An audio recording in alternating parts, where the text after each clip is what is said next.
is Cubs Radio. Cubs Radio.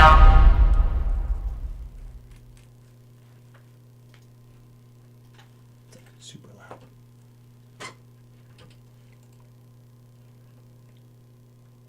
We good? All right. We are live from the iconic Governor's Comedy Club on Turnpike, Hempstead Turnpike in Levittown. I'm sitting here with my new co-host, Brett Fumara. Good evening, Brett. Hey, Tom. What's up, buddy? How are you, buddy? I'm good. So this is the first time we're doing a refresh of the show. First time here with my new co-host, Brett Fumara. I'll do an introduction to Brett in a minute, but I thought it would be great to start off with a picture, Sally, of my friend Mikey Giraldi. So the first show and only show that I did here in the studio was just about a year ago, and my first guest was Mikey Giraldi and Roy George. So Mikey ran the Strong Island Stangs car club on Long Island, one of the biggest Mustang clubs here on Long Island. Great guy. And he was a guest on my show. He came to the car show that I host for the Michael Magro Foundation later in the year. And unfortunately, he passed away from a brain aneurysm. And I know it's not always a good way to start a comedy show off with, with a story like this, but it was important to me to start off and acknowledge, it was so much fun doing the show. Mikey was such a great guy, was always there for me for the charity show, bringing cars from his club, and always showing up big time. And love you, Mikey. You're a great guy, and I'm so glad you were first guest on my show with Roy George. It was an awesome show, and may he rest in peace, and may God watch over his family. So, all right, we're gonna switch gears over now to Brett, the gentleman sitting to my left. You're right. I don't know. Can you put up a picture, Sally, of Brett and I together at Nassau Community College? Oh, boy.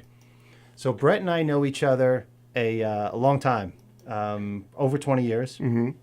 We met at Nassau Community College in probably 1995. Yeah, 94, 95. One of those two. Right. So you graduated high school in 94. Yes. Right. So we're the same age as far as that goes. So, okay. So when we met, they say misery loves company, and we were miserable in one of our classes, earth science. It was an earth science class with Professor Sitchko. Michael Sitchko. How can you forget? And it's funny because I think at Nassau Community College at the time, a lot of people considered it to be 13th grade. Mm-hmm. It kind of got a bad reputation, and I realized there were some classes where you could mail it in, and then there were some classes where you felt like you were at a collegiate level class. And that was his. So no excuses if your project or homework was late. That's it. It was a 0. I'll never forget, it was an 8:30 in the morning class. Oh, right. And if you showed up at 8:30 and 1 second, the door was locked, you got a 0 for the day. Your homework is late. Done. And I will never, ever forget that. Obviously, I haven't to this day, 25 years later. And he has made, we still, obviously today, we still make jokes and still reference him because he had a cadence about him too. Right. And he would say stuff like, and that's what? That's the ecosystem. Right. He'd always preface things. And still to this day, we joke. So, as much as he was a pain in the ass, we enjoyed the class. Like you said, misery loves company. Everybody kind of in the class was like, all right, this guy, get a load of this guy. Right. And I think we all needed to partner together to figure out, okay, did you understand that last thing that he was teaching us, or the project that's due? Can we put our heads together and make sure that we're all getting it right? And we also learned how to take care of a vehicle. Yeah. Well, it's funny. So Brett and I were prepping for the show, and we were just talking about, okay, what's the commonality with the car theme that we can follow through? And we remembered that he had a Jeep Wrangler that I think had at least 250,000 miles, right? And he loved to brag about ridiculous. He would brag about it, just tell us all, well, if you change your oil regularly and take care of your vehicle, it'll take care of you. So and your homework's late. Right. Now sit down. Right. Change your oil every 3,000 miles and don't show up 10 seconds late to my class. So it's funny because I think, now, was that the only class we were in together? Yes. So we immediately clicked. We were talking about watching Howard, right? So like in between classes, we'd listen to Howard in our cars if, rather than go back home sometimes. We'd stay on campus and we'd listen to Howard. We'd grab a bite to eat sometimes, and we were going to Islander games regularly, so both big Islander fans. We would go to games together. I started to meet some of your friends, and now it sounds like we're dating.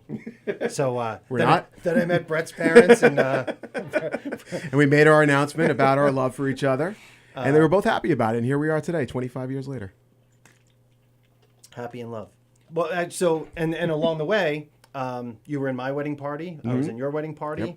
Yep. We got to watch our children grow up and it's that's been really cool. So like we started off at such a different place for both of us. And what was really cool is that so we both loved the Howard Stern show, and later on a little bit Opie and Anthony, and we would always be quoting things and talking about who the guest or guests were that day. Yep. And you were working at WHPC, so you had which is the Nassau Community College radio station, still around today, 90.3 WHPC, where we help people communicate.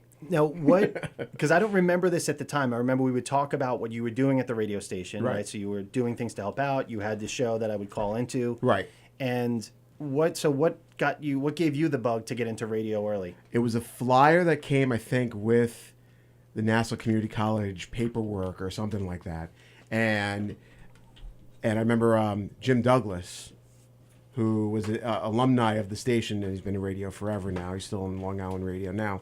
And he was the cover of it, of this flyer, and it said, tryouts are Tuesdays and Thursdays, whatever it was. You go down into the basement of this of the H building in Nassau Community College, which is a building that's been there, since 1784, and the big dark musty basement, and they'd let you in through the basement door.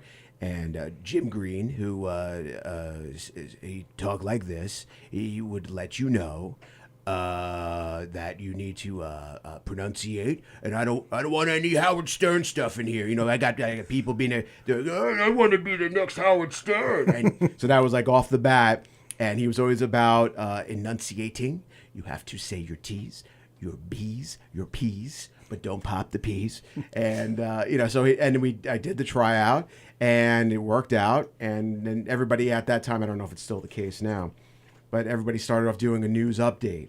So here we are, kids, 18-year-old kids trying to in the news, so where were we? President Clinton said today that.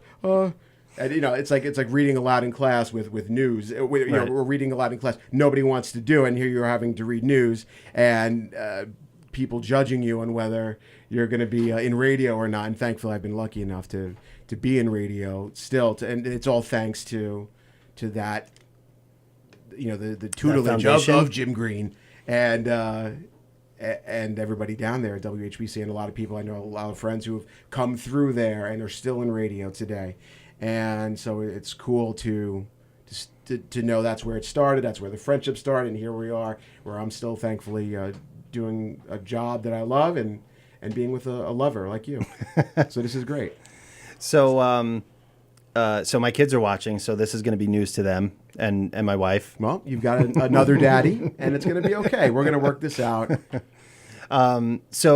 Talk about what you're doing now, Roger and JP, 102.3. Right. So you've come a long way. Easily, one of the most popular morning shows on Long Island. Thank you. Yeah. Still going strong there. 21 years now. I was with them in the beginning year, so maybe like when second or third year. I was with them for a few years. And then went to News 12 Traffic and Weather, which still kind of around in existence, Channel 61, if you have Optum. So I did a traffic reporter on TV for a little bit too. And then they had their producer leave, and they said, "Do you want to come back?" And we're back now 7 years. And we also do, in addition to that, we do a show for our Tampa sister station, 102.5 The Bone, which is all talk. And is that 2 hours? That's 11 to 2, Monday through Friday. So 3 hours, all talk. So here we are going from talking every 3 minutes or so, break for music, traffic, commercials, to talking for 15, 20 minutes at a time. And at first we're like, how do we do this? And then obviously now it's like it's easy. and then we're almost doing that 6 years now. So, and to do 2 different shows, completely different shows, obviously similar discussions, just more long form talk, and obviously 2 different audiences. I mean, the Tampa audience is just so passionate about radio. That actually was going to be one of my questions, because I know you go down there and you do some events, or Right. A few of course, times a year, right. Pre-COVID, you were Yeah. going down there a few times a year and doing events. Yeah. So how is it that you're doing it in a studio on Long Island? Yeah. And is it difficult to relate to what's going on down there, or do they help keep it topical, or do you force yourself to figure out, hey, so this is what's going on with Governor DeSantis, and Right. and so it's, I mean, we it's definitely keeping it topical to the Tampa audience. We have to, we don't have to make it Florida specific, but obviously we need to, like you said, need to know what's going on. And one of the girls on the show, Monica, who runs the board for us down there, who's become a big part of the show, she'll kind of be our eyes and ears to the super local stuff. I mean, obviously we'll know, something, some of the basic right. stuff, but if there's something going on that we need to know about, she'll say, hey, this is what's going on at this moment. Let it, but in general, it's just like this, very casual, talking about our lives, talking about whatever, and hopefully making it entertaining, and everything's been great. I can't complain. Awesome. That's great. So actually, when Brett and I were talking about how we were going to pivot with this refresh of the show, we want to keep the theme. We're calling it Cars and Comedy with now Tom and Brett. So we're going to keep weaving in things within the, the car business or the car industry. We're going to have some guests coming up that will be talking about, the automotive industry and upcoming car shows or trends and things like that. And we're gonna weave that into each show.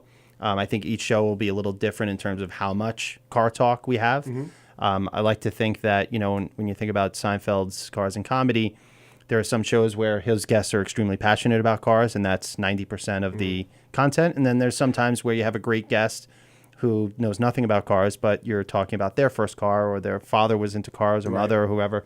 So we're going to keep it that way, I think. And we're going to have some, I think some shows that'll be really heavy with a car theme. And I think we're going to try and make it funny first, and then, the car content will depend on how much we want it or need it, right? Of course. So with that being said, I think it would be kind of cool, Sally, if you wouldn't mind putting up our first cars. So, Brett, which first car would you want first? You want to put your car first? If you have to. Brett, you want to go first? Yeah, if you got it there. Well, I actually love your first car, so Okay, so yeah. let's see it. I did too for a second. I don't know if anyone can even name it. Well, it's got to be a Toyota. Yeah. Let's see. Here we go. What year? That's an 84 1984. Corolla SR5 in powder blue, of course. What beautiful. other color Right. would you get that? So, And that's what I think about when you showed that picture of us. And that picture of us on the beach, it was a class trip. And what we're supposed to do. Where was that? Was it Lido Beach or? Well, it's funny. I feel somewhere like over there? there was one or two. I think one was down there, and I think one, it was at like a saltwater marsh, Right. right? And we had to take, Yes. we had to take pictures. That was the picture that Sally put up before with us and a guy that was in the class, Malcolm, right? You're good with that memory. You offered me $1 million. I wouldn't be able to tell you. But I don't know if Malcolm it's funny. James. We weren't super close. I guess we No. were, because in the picture it looks like we're best friends with him. But Oh, yes. I mean, yeah. yeah, Malcolm, remember? Of course. Malcolm was Salt Marsh. Yes. He was in Absolutely. our wedding parties. Yes, I right. remember. Actually, Malcolm's the godfather to. Correct. All our kids. This is great. But it's funny, like we were You remember, right? Sally knows. we were friendly with him in the class, but I think he used to do things to help Professor Sitchko or something like that. But I remember being at the saltwater marsh, and we had to take pictures of different Right. things, of hermit crabs and some other nonsense. And mark it down like we're on a scavenger hunt or something Right. like that. And just, okay, I got the hermit crab shell. Okay, great. We had to report on all that. And I think even the area by Nassau Community College, again, great way of making it super topical. So if we have an international audience right now, we're talking about a small sliver of land between Old Country Road and Hempstead Turnpike. Picture a beach. I honestly don't know anyone who didn't go there. Nassau Community College or the Saltwater It's Marsh the in Lido staple, Beach? Yeah. Nassau. Yeah. Well, I had a 77 Toyota Corolla, and it was I don't know if it was orange or mustard. Was it really like a hatch? Not a hatchback. But No, it wasn't. It looked a lot like your car, only in All right. in orange. So that's why I knew it was a Toyota. But I loved that. You can't kill this car. Those cars, like the You joke can't. with Professor Sitchko was you change the oil and those cars will run forever. But that's the truth with the Hondas, Nissans, Yeah. Toyotas. You know. just turn up the radio, and after a while, whatever noise it's making, it just works itself out. Forget about the rusted out wheel Right. wells. You And forget about all that. It was stuff. one of my first car. Like I had this other car for like a split second until I totaled it. But the Toyota was it was like a Dodge cult. So I got really cool with the Toyota Corolla. But then but every car, it ruined me for every car after that, because now when you hear a noise, you have to go fix it. It's the weirdest thing. Right. And now everything's computerized these Right. days, and what used to be simple is now Yeah. not. Right. I remember I bought it from they gave you the story of a grandmother drove this. It was, I think it only had like 60,000 church on miles. Sunday, right? right. To and from local driving, and I paid like $2,200 for it, and it lasted a few years. And then I bought my first real car, 98. What I didn't like about the Toyota SR5, no fuel injection. So I'm floored, just every time oh my God, it was so annoying. And so when I got I bought a 98 Cavalier. That was 2 doors. That I remember black. more than the Toyota, because Yeah. I feel like you might have had that longer Yeah. when we were going Islander Yeah. games. And so I got that, and it was like night and day as far as like, oh whoa, it actually moves when you hit the pedal. This is great. And then after that, a few years, I had that for like 7 years or whatever, and I had a 2005 Honda Civic, and that was a limited edition, by the way, where it had a leather wrapped steering wheel. if you're gonna alloy brag, wheels. if you're gonna brag about all Listen, your just cars, like- Brett, Listen, this was a bragger for years. I got compliments forever on it. It was just, you have a spoiler in your car? That's amazing. Right. What leather wrapped steering wheel? How did you do that? picked up a lot of girls at Chelsea Street with my that car, goodness. huh? On Hempstead Right? You Turnpike. Remember that? Yep. We'd up You and would beat- down, get all the whistles out my car, my tan Honda Civic. Right. You had to They just loved it. knock the girls away with a stick Oh with that my car. God! Every stoplight, it was just. It was embarrassing. I can't talk about it right now. It was too much fun.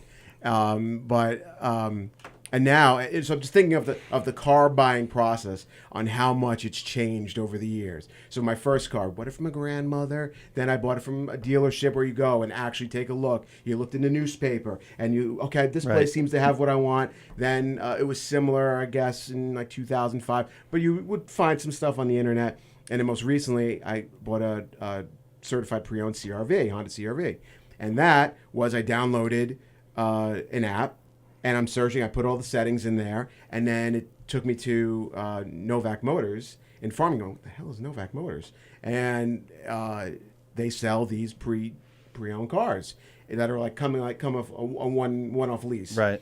And so here I am, not knowing about this place at all, and here I'm downloading an app, and then it takes me to it based on my settings, and it's just like, and now you see all these commercials these days where you're not even going to take a look at the car. Right, they'll bring it to you. They'll bring it to you, right, and or a and you're yeah. rolling the dice by taking a look at the description online if this is what you want. So it's just, Right. and people selling their cars on eBay and Facebook Marketplace and what it's Right. just the difference in the way people buy cars these days is just, it's ridiculous. I've talked about my father on the show a few times, and he was an automotive inspector for the city of New York, and it was like it was like watching a genius at work when I'd bring my father to look at a car that I was interested in or that he was going to buy, and it was so different than Right. now, and it was literally like my father would check the dipstick and pull out the dipstick and you check the oil that's in there. Right. So it was just, and he would just say, like, there's so much you can tell by certain things. There would be like a trigger or would tell a story about something else. Like if the oil in there, you ask him, my dad would be like, when was the last time you changed the oil? Oh, I just changed it not too long ago. And then, but the oil's like really dirty and smells like it's been in there a long time or really dark. Like a fry cooker or something. Right. Like, were you making chicken wings in here? Delicious. And, you'd start the car up, and if there's blue smoke, it means it's burning oil. And then that means there's a problem internally in the engine. And then, you'd be able to look. Now it's so much harder, I think, to do this. But, you look at a car that had, 77,000 miles on it or something. And my dad would be like, this car looks like it has 177,000. And like, you start to look at certain things that don't add up. Right. Because I think it was easier to disconnect the odometer in years past so that, you could sell the car with fewer miles and things like that, or even dial it back, which is, of course, illegal. But, there were ways that you could look at, like my dad would look at the gas pedal and the brake pedal. If it was like really worn and they were saying it had 37,000, my dad's like, this car has 137,000 miles. So, there was a lot of things that my father would look at the car and, so much you could tell from it. And again, this was a car that was $2,200 back in 1987, or 1994. But, such a different process now. It's like you're buying a certified pre-owned. Here's the Carfax. Yep. They're guaranteeing the car for 100,000 miles. It's like so different. Yeah. Even that mileage barrier used to be like the death of a car, with a few exceptions. Like Toyota, Nissan, and Hondas were known to go, well over that comfortably. But most American cars, if it was at 85,000 miles, you were like, all right, well, I got another 12 or 15,000 miles, and then this thing's just gonna, fall apart. But now, you see cars for sale that are bringing strong money that have 147,000 miles on it, or an Audi or something like that, and cars will just go much longer now. They're built to go much longer. Absolutely. There was a time, and that's where you wouldn't even be able to tell if it had 147,000 miles, even if they didn't change anything, because they didn't even have the sixth digit on the odometer. So if it said 37,000, you had to wonder if it went, clicked over and was 137,000 miles. But all right, so can you put up? So this was technically my first car. I bought it in, I think I was a sophomore or junior in high school. I bought it with my dad. And actually, the funny story here is this is a 67 Mustang Gta Coupe. And the picture here. Good for you. It's good in. For you. I know. But then you find out he had a paper out for 17 million years and, washed his grandmother's hair. You can't be mad at him. He's like a hard worker. Right. So this car actually I bought for $1,250. And, now, these cars have become, untouchable with Barrett Jackson and things like that. So even in a car and a piece, is a piece of shit. But this was a decent running car. And I, did some work to it with my dad and got it running, got it roadworthy. And You still have it? No, I wish I did. Actually, I tried to find it along the way. Maybe I will one day and maybe I can buy it back. But it was a 289 A-code 4-barrel. It was an automatic car. So it was... It was the 1 year that Mustang had a GT that was an automatic. And so it was, really cool to get that car. I kind of only drove it a little bit here and there with my dad because I was young. But that really, I think, I was into going to car shows with my dad. The funny story, though, with that was it was $1,250, and I think when we first bought it, I think I gave my dad $250, and You're still paying it off. I'm still paying it off. I think a couple more months at $50 a month, and I'll finally have it paid off. But my father never let me pay it off. So the whole time that we owned the car, he never let me pay it off because he didn't want me to sell it when he wasn't paying attention, or if someone offered me money for it, that I could legally, transfer. I was under 18 anyway, so I guess there's nothing I could have done. But I remember I had a little book. It was almost like it was the first, the first Republic Bank of Richard Galati. And it was just a small little notebook. And it was every time I paid him, he signed it. I signed it. It was very... But he had great interest rates. Very so that's official. why His still to rates this were day. low. It was either going through him or Teachers Federal Credit Union, and decided to go through him. But yeah, even my grandmother, I remember she always used to make that joke. So I see people here, favorite movie car. So I'll tell you mine. It would be the Bullet car from Steve McQueen. That's a classic. 1968 Mustang Fastback. I think that's my favorite movie car. Kyle, I'm glad you asked that question, so please feel free to jump in. You got to go with a 75 Pacer from Good Burger. All right. Well, there you go. I thought you were going to say the Pacer from Wayne's World, but I don't know if that was a Gremlin or a Pacer. But, yeah, no, there's so many iconic, Gone in 60 Seconds, the Eleanor Mustang. Even the original Gone in 60 Seconds was, I think, a 72 Ford Mustang. Hey, just showing off. So so I'm just going to rattle off Mustangs that were in famous movies for the next 35 minutes. And the phone lines are open, so if anyone wants to call in and ask questions or tell your story, please feel free. The phone number is 516-465-3990, and the number's on the screen. Thank you, Sally. Sure. I see Ron Freed. So Ron Freed is on watching. Ron. Hey, Ron, how are you? Hey, Tom and Brett. So this is someone who's very well respected in the radio business. I worked with Ron at Walk FM. Brett worked with Ron at BAB. Yes.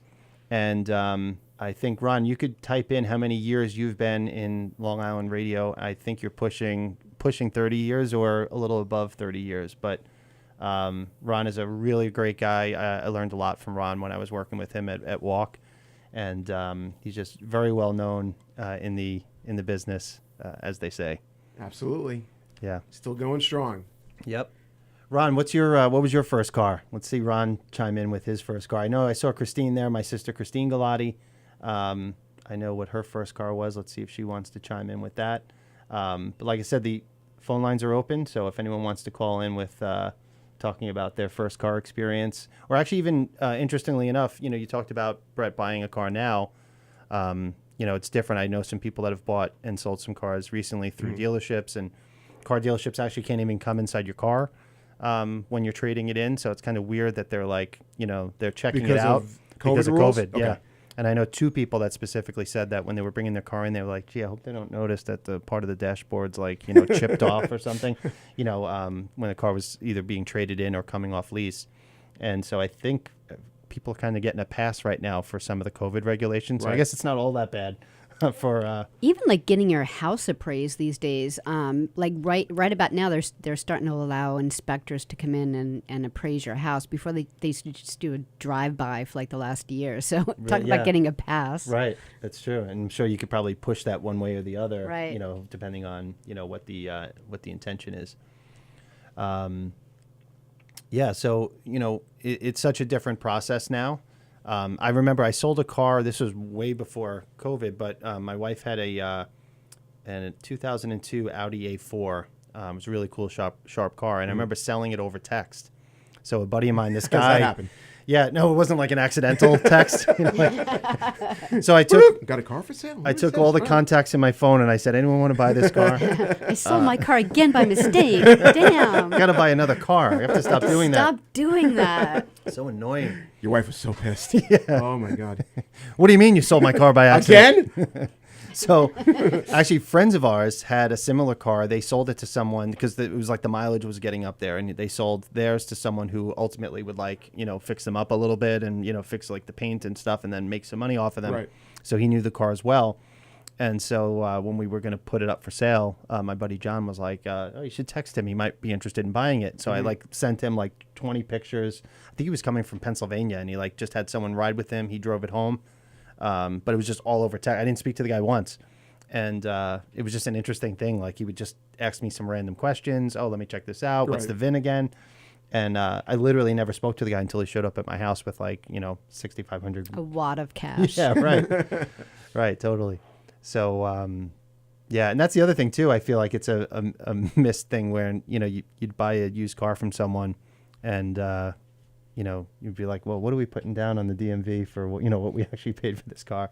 Because everything now is, done electronically. Your sister's calling you out on Facebook here. She says, Oh. technically, your first car was the Buick Regal. That's true. So you're a liar. And the first car you bought was the Mustang. That's true. Right. So I bought the Mustang and the 78 Buick Regal, which my mom drove and then my sister drove and then I drove. So that was the car that was stolen from, I think I brought this up on my last, the episode when we were in here. 78 Buick Regal was a really cool car, relatively speaking. Of course. You're talking to Toyota Corolla earlier. You're going to be hard right. pressed to come up with something that right. doesn't You're not- impress yeah, us. You're not not going topping to this. Yeah. I'm sorry. Yours was the SR5. SR5, Oh, yes. okay. So it's a sportier It model. had the wing on the back. Powder blue is what made it. And it didn't have a spoiler or wing, nothing. Right. So And not it fuel didn't need injected. it. Right. So It didn't need it. please. So this 78 Buick Regal Boring. took it to Billy Joel concert, River Dreams, November of 1993. Met some friends in the city, So they didn't know where I parked or anything. They went in earlier. I think I was working earlier in the day, and then come back at midnight. My parents said you can go to a diner, which is what you did on Long Island, and from the hours of 12 to 2. Right. Remember that? Disco fries and some other stuff, and a tuna melt at 1:30 in the morning. But now things close at 11. Yeah, hopefully, if we're lucky, right? Hopefully it's not now too much 11, longer. right? It went from 10 to 11. Okay. Thank you, Governor Cuomo. Thank you. I came back, and my parents said, just call me when you get back to the Hicksville train station. You can go out and get, hang out with your friends for another hour or so. I remember I called my dad. I'm like, all right, we're home. Concert was great. I'll see you in about an hour. And they were like, okay, great.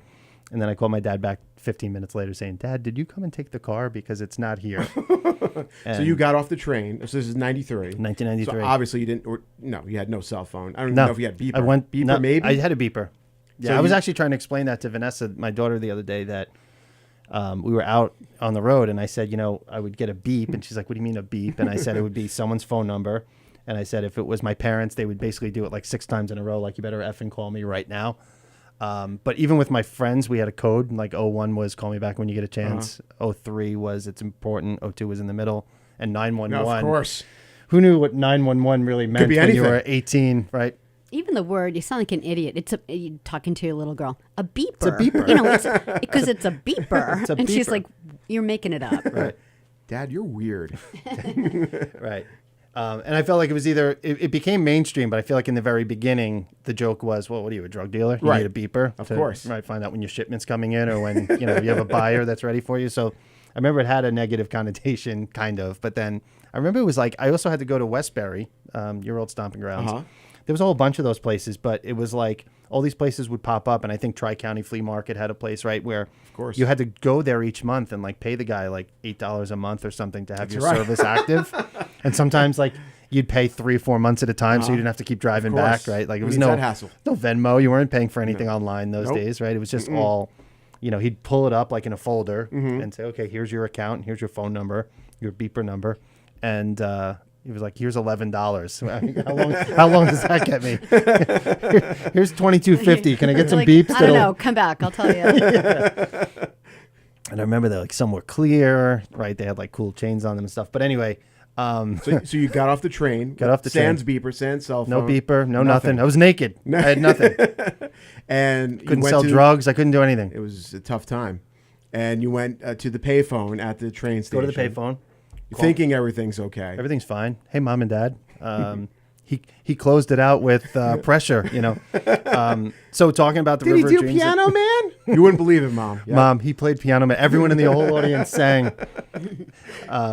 And actually, that was my first. I saw him a few times after that. That was my first Billy Joel concert. By the way, my cousin came down a week ago, and I had Billy Joel playing on the Alexa when they walked into the house. Right. And like, does every Long Islander have to listen to Billy Joel? Is it the law? Yes. Yes, it is. Next question. Do we want to take this call? You were on Gubs Radio talking to Tom and Brett. Hey, good Hello? evening. Hello? Anyone there? Is it Ron Freed? Is he going Ron, to tell us? is that you, Ron? You going to tell us what your first car was? Hello? Hello? Hello? Hey, who's this? Is it a radio station or no? Sure is, and you're on with us. But turn down your internet, I have, sir. Christine Galati. Tom Galati asked for. Oh, who is this? This is Tommy Horan. Oh, hey, how you doing? Good, how are you? Good, thanks. So you're going to talk about your first car? I am, and Christine Galati, because Tom Galati actually asked for Christine. Christine's over my house right now. Whoa. Oh, hey. She didn't want to call, so she's here. Scandalous. Christina, you can you hear me? Hold on one second. Christine, get on the phone right now. You're in big You're trouble. embarrassing us. You're in big trouble. Hello. What's up, Christine? Hey, it's Christine. How are you? This is my Good, how you doing? my sister, Christine Galati. So Christine, actually, Brett and I met at Nassau Community College. Christine has a degree in automotive engineering from Farmingdale. Look at that. Christine sold cars for what dealership? I worked for Saturn of Hempstead. Yep. So Christine got me a job washing My cars. wife bought her Saturn from there. Did From she buy it Saturn from you, of Hempstead? Christine? I don't remember. I don't think so. No. I don't think I knew. Sorry, hold on. I can't hear. Uh-oh. Okay. All right. Actually, I'm on Tommy's phone because I was watching you. On On your my phone. Okay. Is that something you didn't have in 1993? No. Hey, can I call from your phone? Because I'm watching a video podcast on my phone. A what? A what cast? All right. So you sold for Saturn of Hempstead, and I got a job across the street in the service department washing cars for the summer, actually, in between That's right, I remember that. Hicksville High School and Nassau Community College. That was a lot of fun. Actually, there was a guy who was no, it was. Well, sure. And I had said that I thought it would be fun. Now Kevin James has a show on Netflix called The Crew, right? Talking about a NASCAR crew. And I always felt like there was so many shenanigans at this dealership. It's closed now, Christine, right? So we could talk about it. But at least I think it is. Yeah, Saturn's closed. Sorry, Saturn's definitely closed. Done. I had said that it would be a good sitcom to have a car dealership, you know, with all the hijinks that goes on at a dealership. Everyone knows, like, you go to buy a car and you feel like these guys are going to take you for a ride and, you know, rob you blind. And, Right. Then Let me go talk to my manager. I'll be right back. And see. Right. I'm going to talk to you right now, so it looks like I'm talking to my manager. And he's over there thinking I'm really knocking you down for a better deal. I don't know if we can do that. Let's. Well, now he's stealing the car at that price. Yeah, He's stealing the car. We're not making that much. We're not. We're not. There's a very little razor thin margin on this car. Let me go check. I'll go check. All right. Good news. I spoke to my manager, and if you take the car tonight, we can do it for $10 more a month. Let me talk to my wife. All right. All right, we'll do that. All right, good. So you're full of shit. I'm full of shit. And we're gonna sell a car. So yeah, let's shake on it. So I always thought it was cool knowing Christine was across the street on the selling cars, and I was helping to prep them. And when people brought them in for service, I was the person washing their car. Every car. Could have started your own family business. Yes, Galati Auto Forgo Sales. the We Saturn. talked about Galati Auto Sales. Yeah, what happened to it? I also work for Ford, 2 different Ford dealers, which are no longer in business, but I had nothing to do with it. So. Are you sure? Saturn's out of Right, business. now Those Saturn's Ford out of dealers business. are out of business. Right, But yet here you are. right. So how does that happen? Still going Explain strong. it. I need you to explain this. Right. Put Tom back on the phone. Put Tom. Does he know? Does he know the answer to this? Blink twice if everything's okay, Christine. So, anything else you want to add to the show, Christine? You want to call me out for any of the bullshit that any other cars I didn't own first? You're real quick to call him out in writing. Let's do it verbally now. Let's go. Before COVID, Christine was like so nice to you. She was. Like she used to be like your unsung hero. Hey Tom. Hey Tony. Hey Sally. Love you guys. Right. Yeah. And she's like, you're a liar. Maybe it's me. Maybe I bring it out. No, I'm just glad I sold my Mustang to Tom and it stayed in the family. That's all. Yeah. Yeah. Christine had a really cool '88 Mustang GT that I bought from her. There was a lot of that happening, and it's funny that happened with my dad, where every car story started off with, well, it was originally Uncle Tony's car, and then my brother Carmine had it, and then he gave it to me, and then I sold it back to my father. So a lot of cars, cool cars that have stayed in the family for different generations. So What's the oldest car that's still in your family now? right now, I think it's probably the Corvette you're driving, Christine. Right? I'm sorry, what'd you say? The oldest, Brett asked for the oldest car in the family. We probably could have, a few years back, probably could have gotten a little more interesting, but I think with leasing now, my dad leases cars for him and my mom. And Yeah, the vet I have is a 2005 first year C6. Yeah, that's the oldest. yeah. So, but it's funny. There was the Mustang that Christine's talking about. It was a white '88 Mustang GT. My dad's car at the time had well over 100,000 miles. It was an Oldsmobile Cutlass Cruiser wagon, station wagon, not the big ones, but they kind of had those smaller version. And my father was driving into Lower Manhattan every day, so he needed a piece of shit that could kind of take a beating, and he was hopping curbs to park where he parked, literally under the. People don't do that in other cities. Like it's so funny. Like you need like a beater car to go to the city, and they're like, "What?" What city? By the way, speaking of driving in the city, my wife took my mother-in-law to get her COVID shot today at the Javits Center. Nice. And so I said to her, she's probably watching right now. I said to her, how'd it go? She goes, yeah, it was fine. It was easy. And I said, what about parking? Because I said, I think there's parking across the street, but if they're doing the shots there, I'm sure there's big signs, park here, don't park here. So I checked in with her once, and she's like, no, it was easy. It was no traffic, and everything was fine. And I said, what about parking? She goes, no, I just found a great spot on the streets. Now, I'm thinking, like the way my dad is always, I'm thinking the same way. And I'm like, well, you got to read these signs. The signs say, odd Tuesdays, Right. in the Alternate side seventh parking. month, and it's and I said, they tow cars pretty easily. Are you sure it's not in an area that's like, please don't park? If it was that easy to find, like so she's like, no, everything's fine. So as I pull up here, I was getting my bottle of water out of the cup holder, and there's a nice ticket that she got from. So, I mean, it's still not a big deal for my mother-in-law to get her COVID shot for trouble-free. It's worth the parking ticket, but it was just funny. I'm like, no, nothing. Everything's fine. Yeah, I don't know.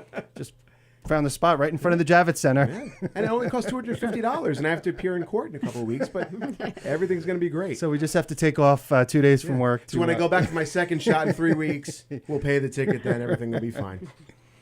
All right, Christine, I'm gonna anything hang else? Up. I All just right. wanted to wish you well on your first show and shout out to the Galatis Thank you. and Brett. All right. And have fun and tell Tom I said hi. Okay. Peace out. Bye. Bye. We have another call. How could you tell? That's good because we ran out of stuff to talk about. So, Welcome to Govs Radio. You're on the air. Hey, you want to talk about first cars? Is that yes. what you want to do? Sure. Who's this? It's Tommy. Hey, how you doing? Where you calling from? I'm calling from Huntington. Oh, cool. So what was your first car? I had a 65 Nova box Nice. Nova. And what powertrain was in that car? I had a 600 cubic inch, 1,000 horsepower. This was your first car? It was all naturally aspirated. Wow, that's a lot of horsepower for a first car. I Yeah, think it Brett's first My car was, dad I and think- built it when I was 17. Brett's first car was 97 horsepower, I think. Just a little bit. No, just 9. Nine. We crossed up to 7, just 9 horsepower. Oh, right, because it was carbureted. It wasn't Correct. fuel injected. Correct. So that's really cool. How long did you have that car? And I had that car for probably 8 years. Wow, that's cool. And now was this? It wasn't a daily. Was it a daily driver that you would take to No, it work wasn't or a school? daily Right. driver. But that was your first car. I have a BMW that I drive every day. Nice. So now, you had the car for 8 years. It was your first car. Do you regret selling it? I never sold it. Oh, you Still still have have it. Oh, you said 8 years. Okay, I'm sorry. I'm just thinking. All right. Poor math. in Not my like head. you. Not like No. the Galatis who just No, get these just- awesome cars and just sell keep them. them in the family, No sell attachment. them, whatever. Right. Okay. We're done. No, I still have it. It's in the family.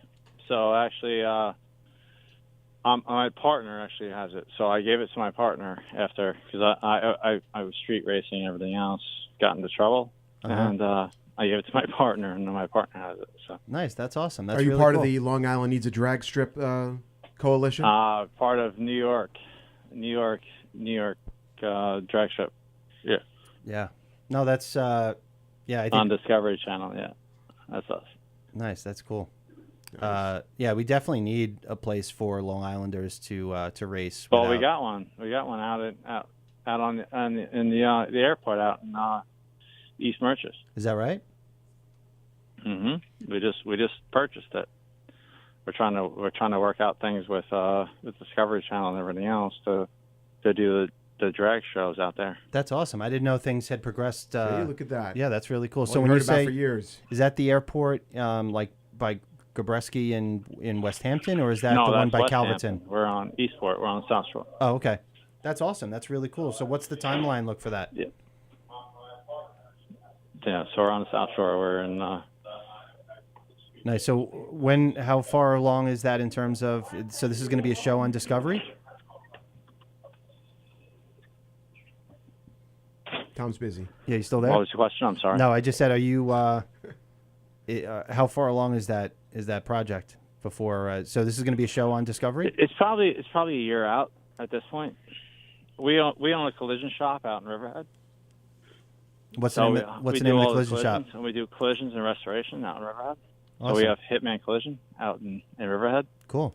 So we do a lot of the Riverhead police cars, a lot of everything, because all the Riverhead police have have their classic cars and everything else. They bring them to us, and we restore them. So. Oh, that's really cool. Yeah, I always like that. I live in Northport, and the Northport Police Department have an old car parked like right in front of their. No, they do. Yeah. Both police departments, whatever the town you're in, you always find that place that you're going to get your car restored from. Yeah. And we always take care of them, and they take care of us. So. Nice. That's awesome. That's really cool. Well, thanks for calling. We appreciate it, and would love to see a picture if you want to, post up a picture of the car. It'd be cool to see. I it. will send you a picture of the Nova. Awesome. Thanks, man. Thanks for calling. Have a good night. All right. Thank you. Bye-bye. That's cool. See, it's funny because I've spoken with people that have their first car that's a really cool car, and they've held on to it and said, I don't want to regret it. They said because everyone that you talk to that talks about their first car, it's like their first love, Right. They talk about the car and they're like, oh, I regret selling that. Now I'm trying to find it, or I'm trying to buy it back. And I know people that intentionally, will find a way to put it in storage or something like that because they're like, I know. Not me and Brett. No. It's stored with someone else far away in a junkyard. In the junkyard That's somewhere. right. Yeah. It's funny though, talking about after the Buick Regal was stolen. My father, I was driving around the Westbury area a little bit. I'm sorry if you're listening to this, Dad. I think I told you this once, and I remember my father was like, "I don't want you driving around Newcastle because there's all those collision shops in that area that always looked like chop shops." And I figured like, all right, well, the train station's there. It might be an easy grab, and then they park it somewhere and start stripping it down because I knew those cars. It was the Oldsmobile Cutlass, Pontiac Grand Prix, Buick Regal. All the parts were interchangeable. They were all General Motors cars, and the parts there was so many of them on the road. It's kind of like what became the Honda Accord. There's a reason why the Honda Accord was the number one stolen car. Like in the mid '90s because it was a million of them on the road, and you get into an accident, you need an airbag, then they just go shopping around. yours. Right, exactly. And actually, that's when I started to use the club. Did either of you, Sally or Brett, you guys ever put the club on your car? Right? No one ever wanted a car I had. And if they did, God bless them. If they needed it more than if they needed my car, then they should have it. God bless them, right? Yeah, that's funny because I remember my father used to say this story too, because then we got clubs for all the cars that we had at the time because it was like I was so upset that the car was stolen. Everyone got one for Christmas. It was only $40. It's going to save your car. And it was the same. My father used to say this all the time too. It was like, if someone wants your car bad enough, they're going to take it, right? It's a flatbed, so you put all these fancy locks on it or whatever, and then if they basically want it bad enough, they're going to flatbed it or something, right? And I remember, though, there was the same car as mine, 4 spots down, because my father came to pick me up. Then we went home and called the police to fill out a police report. They met us at the house. You went back to the payphone. Right. Called the police. Right. But I remember my father dropped off my friends that I was supposed to drop off. We went home, called the police, and I was all upset. I had a lot of stuff. I had a lot of stuff in the car, and that actually taught me a lesson too, not to have all that extra stuff in the car because, if it gets stolen, then that's it. It's gone, right? What do you miss most from? What was the biggest thing that stood out that you got stolen from that car? So glad you asked me that question, Brett, because this would be my dying wish. And I played in the jazz band in high school, and I had a drum solo my senior year, and it was, I think that's where that was the climax, I think, of my life. I mean, of course, marriage, birth of my 3 children. Whatever. Of course. Get back to jazz band. Now please. we're just so sad for you. Of course. But just focus on jazz band. Forget everything else. This was such a cool moment in my life where I tried out for the jazz band. It was me and John Flynn that were in the jazz band, the 2 drummers. And I think each concert we'd play 3 songs each or something with Mr. McCroy was the music teacher. And I had my drum solo, and I was taking drum lessons. I was practicing the solo. I had the solo, and I remember Mr. McCroy. I remember when he announced 2 other people had solos, and then I had a solo, and it was Trevor Tranchina, Guy Carloni, and then he goes, and Mr. Tom Galati on the drums, and the whole place erupted. And this is like that basketball moment when you talk about winning the state championships at the buzzer. Like this was my moment, right? And I remember, my dad's texting me. I'll pull that up in a second. But I had Mr. McCroy put that on a cassette tape, and I had the cassette tape in my car when it was stolen. That's and I've tried to sad. figure. I've reached out to Mr. McCroy, who's not at Hicksville High School anymore, but I'm like, is there like an archive at the high school that I can ask someone? Did you ask like on the Hicksville I should actually. Facebook? Because you'd be surprised That at maybe like parents had it on videotape or something. you'd right? be surprised what people just. Oh yeah, it's shocking. I have that. Yeah. Did Yeah. you ever talk to John Flynn and see if he stole your car? Because he wanted the and copy, he has right, it these right. days, and now it's on YouTube And somewhere. He and uploaded it. and he listens to it all the time. The song was Coconut Champagne, of course. and I've pulled up the song on YouTube, hoping that maybe someone's mom or dad or grandparent. Right? I Play pulled it the up. song on Yeah. like the Come on, what on do the you got? Facebook page. Yeah. I wonder. Give me a little solo Dun, right now. dun, Read dun, it right dun, now. dun, dun, dun, dun, dun, dun, dun, dun. It's a cool song. I could. Can you drum but, it? But the funny thing is, Tom Galati solo. the funny thing is, Oh. it. I'm thought not you gonna were do gonna it now, Brett. I can't do it now. Ooh. But I feel like I can't even duplicate the drum solo because I knew what I was gonna do. You felt but it at that the it's just- time. Now it's just. I was in a groove, you yeah. know. Now, Now it's just once your car was stolen with that drum solo in there, right. It drove off off, into Newcastle done, done, off into the chop shops. and that And where cassette they was went. stripped from the car like the rest of my dreams, and I've never been the same since. I've just kind of stumbled from job to job, and I've never really amounted to anything. I didn't mean to bring up since the heartbreak like that. But I'm it was sorry. actually funny. It was a perfect question you could have asked All me right. because there were some other things in the car that were important to me. Birth certificate, social security card. Yeah, of course. No, Whatever. I'm just kidding. None of that. All but replaceable. But that cassette was in there, and if I could find a way to ever get that, that would be like it'd be like on my deathbed, like when my grandchildren going, Grandpa, Papa. is there anything we can get you? And I'd be like, coconut champagne. They'll give it to me on a CD, and I'm like, I'll have no way to play it because I have no CD player, or they'll give me like a micro cassette recording from someone's camcorder from 1993, and I'll say, Then they actually give it to you on cassette. They put in they have a Right. player. They They have a have the cassette. boom box, right. They hit And play. they play it. and the tape. and then I can die. And the That would tape, be- the tape unwinds. right. It eats the tape, right? No, and then off you go. Right. Oh. Yeah, that would be. That's that my happens for you. one dying wish, would just to have that. So if you're out there, John Flynn or Mr. McCroy, or anyone from Guy Carlone, Trevor Tranquina, if anyone else has a Billy recording Joel, of that, Hicksville Billy High School. Joel. Yeah. So that's my story from my Buick Regal. Thanks for bringing that up, Christine. I really appreciate it. Thanks for calling Christine in said out. I sent you a picture of Tommy's Nova. All right, cool. I'll have to check that out. Anything else, Brett? I want to see what my dad texted me. Check out what Pop sent. Big What do you Rich. Right. So he got? said, Anything important? Oh, there we go. I still have a couple of clubs. Yeah, so if anyone's looking for the club, and that was what my dad said. My dad says, if you make it harder for them, they'll want to go. Car was stolen with all Mustang parts and tools in the trunk also. That's right. So I had my toolbox that my dad was helping me build, and he says, like, all right, now we're going to buy you some wrenches. Now we're going to buy you some, everything was Craftsman because my dad said, Yep. Sears Craftsman, if something breaks, they replace it on the spot. So my dad was like, my dad's always been like, job worth doing is a job worth doing, right? Kind of like Bob Vila, like measure twice, cut once. And so same thing, like you could buy 2 wrenches or you could just pay a little more and get a Craftsman wrench. And if it breaks, they'll replace it. So car was stolen with all the Mustang parts. So not all, but a lot. There was like, badges and stuff. So like as I was taking things off to the car, I was keeping it all in one spot. A nice safe place in the Hicksville parking lot at midnight on November of 1993. It was a perfectly safe place to do that. What was that feeling? Oh, actually, when you made that phone call, said, "Hey, I'm home. We're good. We're back at the train station. Everything's fine." Right. And you don't find that.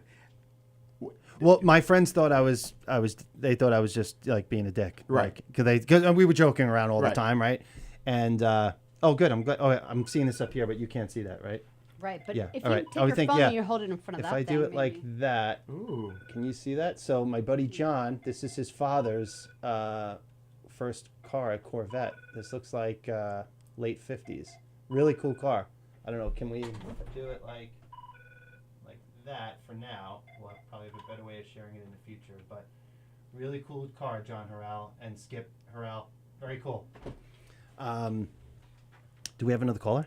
We have another caller. Hold on.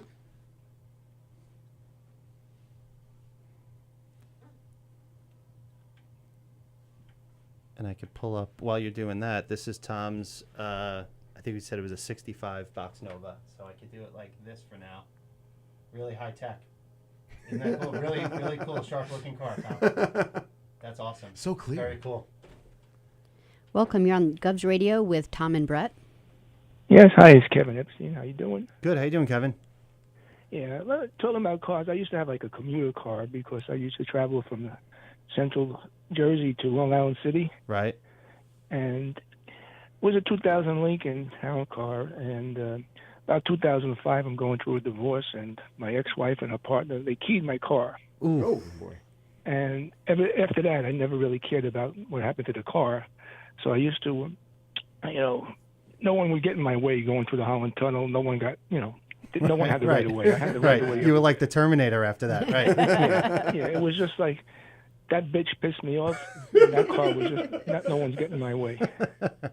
That's good. It's funny because I always feel like when I drive with my wife and we're driving through the city, I'll always try and fight to get my spot, not be a dick and Yeah, cut the someone same off, thing when you were going right? to the city to a place, you'd have to, worry about parking. You bring the crappy car. Right, exactly. You don't worry about parking it in front of the Javits Center. And I'm getting a really ticket. enjoying this Govs Radio. I'm a fairly new listener to it, but I just wanted to chime in. Awesome. Thanks for calling. Really appreciate it. Have a good night. Okay, take care. Thanks, Kevin. So the one other thing I wanted to add with that piece of shit station wagon that my dad's had, although it looked good, I'm saying piece of shit because his car was leaking oil and burning oil, right? So he was constantly adding oil to it. And we were changing the oil on my sister's Mustang so regularly that when it came out, it was actually pretty good oil, and she wasn't beating on the car or anything like that too. So the oil came out and was in pretty good shape. So my father was taking the used oil from that car and putting it into the old Cutlass cruiser wagon that he took into the city every day. And I remember he would always take care of the car. It would ran well. My dad was very good with the maintenance with our cars. And but I remember at one point he was coming home, and he would come home sometime in late afternoon for work. And when he was driving down the block, I remember specifically turning around, and the car was driving down the street, and it sounded like two metal baseball bats just banging together. And I'm like, "What's wrong?" He goes, "That's it, it's done." And I think, Dad, you could chime in if you want, but I think it had 235,000 miles on it when that clanking noise happened coming down. He's rolling down the window, driving down. It's done! It's done! Get the fire extinguisher! So yeah, but I remember that. So he was taking the oil from Christine's car. I guess we'll take one more call. We're actually coming up right at the hour, Brett. Look at that. That was quick. Welcome to Govs Radio with Tom and Brett, Gina and Jimmy Coffin. Hi. I just wanted to tell you guys, if you want to hear it, the story of my husband's car that was stolen. That broke his heart to this day. Yeah, let's hear it. We started with death. We're ending with death. Yes, right. Yeah, it's a nice upbeat show. Nice bring back. Here we go. Yeah. I could barely hear you guys, but I'll tell you the story. Okay, we can hear you. Go. Okay. So in 1968, my husband was born in 66. His grandmother bought a 1968 Camaro. She drove it only to 30,000 miles, and then she put it in a heated garage and saved it for him. And in 1983, she gave it to him. It had 30,000 miles on it. Wow. So we're still in high school. It's a gorgeous car in amazing condition. So is this like his He calls me up one morning his and he 18th says, birthday? "Did you come over and take the car last night?" Because I had the keys. And I said, no. Ends up the car was stolen. Oh, my God. Broke his heart. The cops are like, "You're never going to see this car again. It's probably already chopped up." He goes out and he buys another car. 8 months later, the cops call and they're like, "We found your car." Mm-hmm. And it ended up the guy who stole it liked it so much that he changed the VIN numbers on it and kept the car. So my husband was all excited, and we go down there into the police yard and we find the car. He completely messed up the car. He took off the original steering wheel and he put on this little metal steering wheel. He tried to put fog lights in it. It was a horrible mess. And then the cops drilled into to unlock the trunk because they knew he was part of a car ring, and in there were the punches to change the numbers. By the time we got the car back, it was in such a bad state that my husband just sold it, and then bought me my engagement ring. So he stole it, I'm wearing right? His Yeah. 68 Camaro on my finger that he loved so much. Wow, that's such a crazy story, because obviously with that car, it's not just that it was a really cool car. It was literally like a time capsule, and cared for so well. That's heartbreaking. I'm sorry to hear that, but yeah, it's like, and once that happens, like usually you say too, like when cars get recovered, if they're stolen, you usually don't want them anyway because they've been trashed or beaten on or whatever. So. Yeah, so that's, yeah. So I thought about when you were saying your car stolen the story, that's what came to my mind. I was like, yeah, it's an interesting story. I'll give you guys a call and let you know about it. But it was, when I got my first car, to get back to the first cars, was a 1983 Dodge Charger, which is not a Dodge Charger. Right. It's not the You know, Dukes it of was Hazzard one of the car. little funky This ones is, with yeah. hatchbacks. Right. Yeah, no, those cars so were not instead pretty. I drove the Camaro as my first car because it was a nicer car. Yeah, no, that's those cars were not pretty at the time. I think that was when Lee Iacocca was taking over Dodge, though, and I think they were trying to do a rebirth of some of those but cars. to me it was a brand new car, and I was just happy I had one. So I was like, yeah, I'll take it. That's awesome. Well, thank you for calling in, Gina. All right, have a good show, guys. Thanks. Have a good night. Thank you. Do we have one more call, Sally, and then we'll call it a night? We don't. Okay. So are we're right at time, right? Yeah, we're Yeah. right at the time. All right. So we're signing off. This was an awesome first show, was Brett. fun. It was fun. You had a good time? Absolutely, of course. All right. So we're gonna have some car guests coming up over the next couple of weeks. We're gonna be planning to do this bi-weekly Saturdays at 5:30. This was a lot of fun.